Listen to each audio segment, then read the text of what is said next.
बनता है, उनकी उनकी जो दोनों का जो विकास है उसके माध्यम से क्या होगा, राष्ट्र का निर्माण होगा। अब हम लोग सोचते हैं कि हम अकेले अगर ईमानदार हो जाए, अकेले हम अगर ईमानदार हो जाए, ठीक है, ईमानदारी से अगर हम अपने काम को करने लगे तो फिर हम लोग पहले ये सोचते हैं कि किसी भी क्षेत्र में अगर तो हम ये देखते हैं कि कोई तो यहाँ पे ईमानदारी से नहीं है, तो हम ही क्यों ईमानदारी से नहीं सोचते हैं, नहीं सोचते हैं। आप जा करके देख लो, किसी भी अगर आप किसी भी क्षेत्र में पहुँच रहे हो, किसी भी व्यवसाय में हो या किसी भी कारोबार में हो या फिर किसी भी ऑफिस या किसी भी वर्ग में हो, तो आप ये देखोगे कि यहाँ पर तो कोई ईमानदारी से कार्य नहीं कर रहा, तो हम क्यों इतने ईमानदार हैं, यही सोचते हैं इससे हमारा क्या लाभ होगा। लेकिन आपकी ईमानदारी का प्रभाव पड़ता है, और आपकी ईमानदारी का प्रभाव बहुत पड़ता है। कब पड़ता है, जब आपकी ईमानदारी क्या हो, दृढ़ हो। कैसे दृढ़ होनी चाहिए, पत्थर के चट्टान के समान दृढ़ होनी चाहिए। तो आपकी अकेले की ईमानदारी से वो पूरा क्षेत्र प्रभावित होगा, आपका जो एनवायरमेंट है वहाँ का वो प्रभावित होगा। क्योंकि अकेले की ईमानदारी से गांधी जी, हमारे गौतम बुद्ध, विवेकानंद क्या अकेले ही तो चले थे ना, लेकिन जब उनकी ईमानदारी, उनकी कर्तव्य निष्ठापूर्वक जब उनको कार्य करने लगे तो उनके अनुगमन करने वाले क्या हो गए, हजारों लाखों की तादाद में आ गए नहीं आ गए। उसी तरह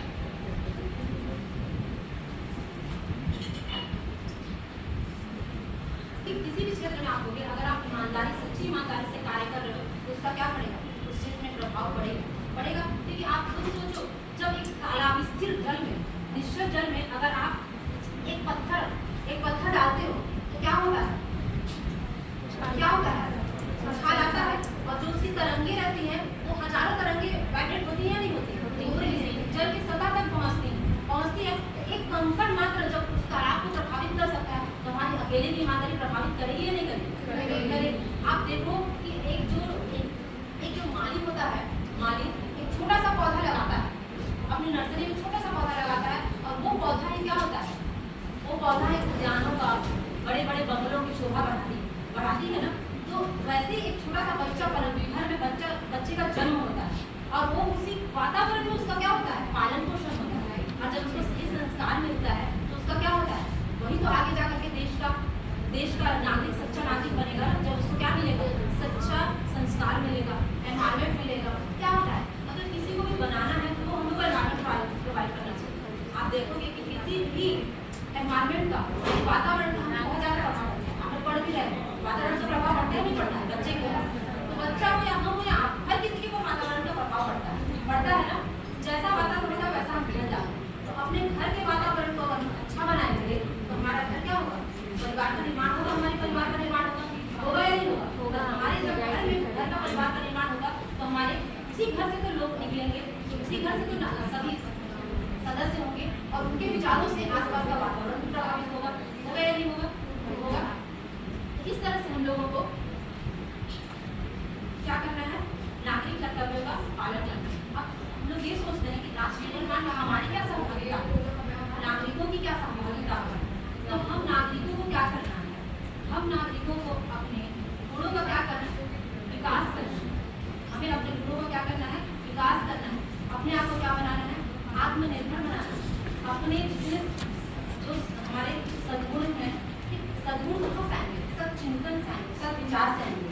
हम अपने कार्य कभी भी कब कर पाते हैं, जैसा हम विचार करते हैं ना, जैसा विचार करते हैं वैसा ही क्या होता है, हमारा कार्य भी होने लगता है। तो सबसे पहले हम लोग को क्या करना पड़ेगा, अपने विचार को क्या करना पड़ेगा, परिवर्तित करना पड़ेगा, उसको क्या करना पड़ेगा, सदविचार लाना पड़ेगा, चिंतन करना पड़ेगा अपने विचारों को।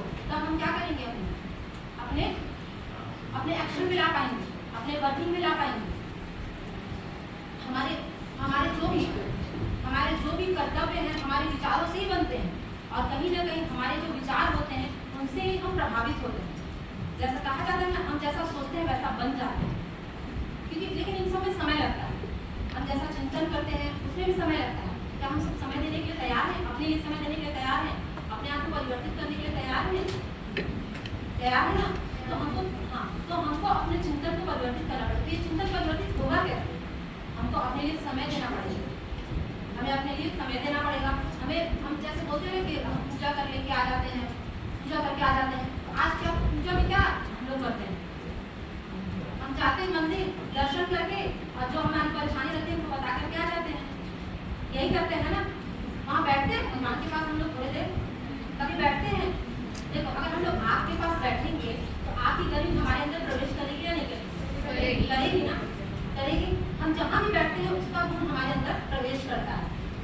यही है भगवान की सच्ची पूजा।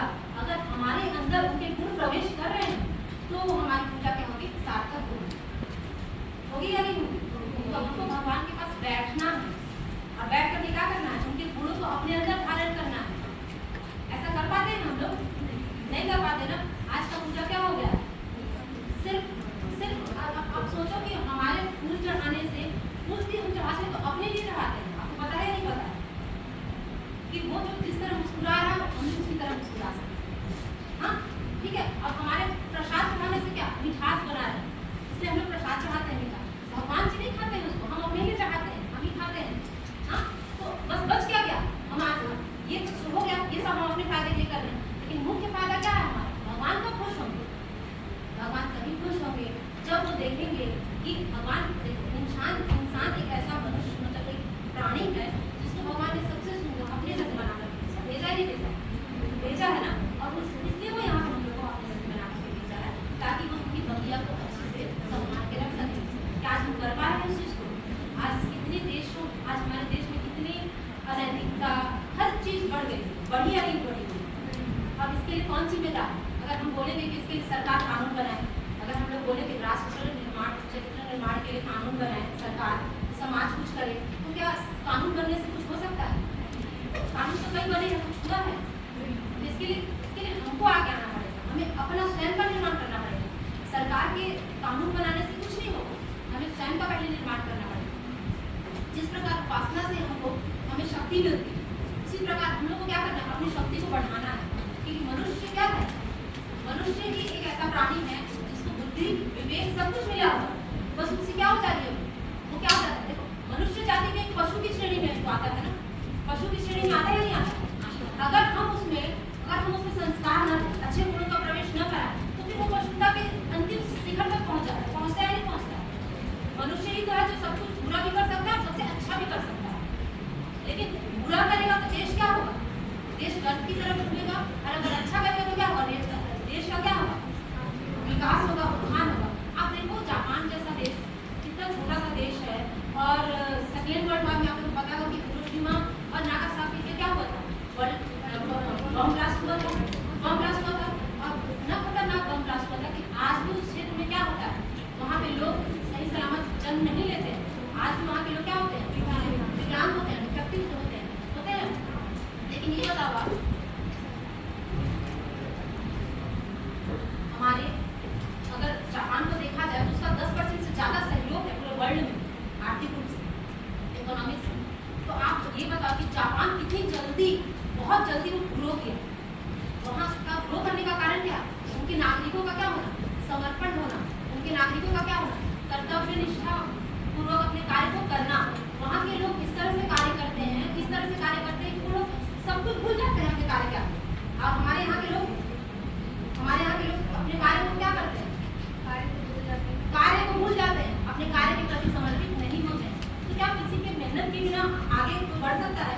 आप किसी भी क्षेत्र में देखो कि अगर आप मेहनत नहीं करोगे तो आपका रिजल्ट अच्छा आएगा, नहीं आएगा ना। तो एक एक चीज़ों से ही तो विकास होता है ना। आपकी माँ अगर उन्हें मेहनत नहीं करेगी तो आप लोगों को खाना मिल पाएगा, घर के पूरे कार्यक्रम हो पाएंगे, नहीं हो पाएंगे ना। तो उसी तरह से आप जिस क्षेत्र में आप अपने उत्तरदायित्व का निर्वहन करो, जहाँ पे भी हो आप अपने उत्तरदायित्व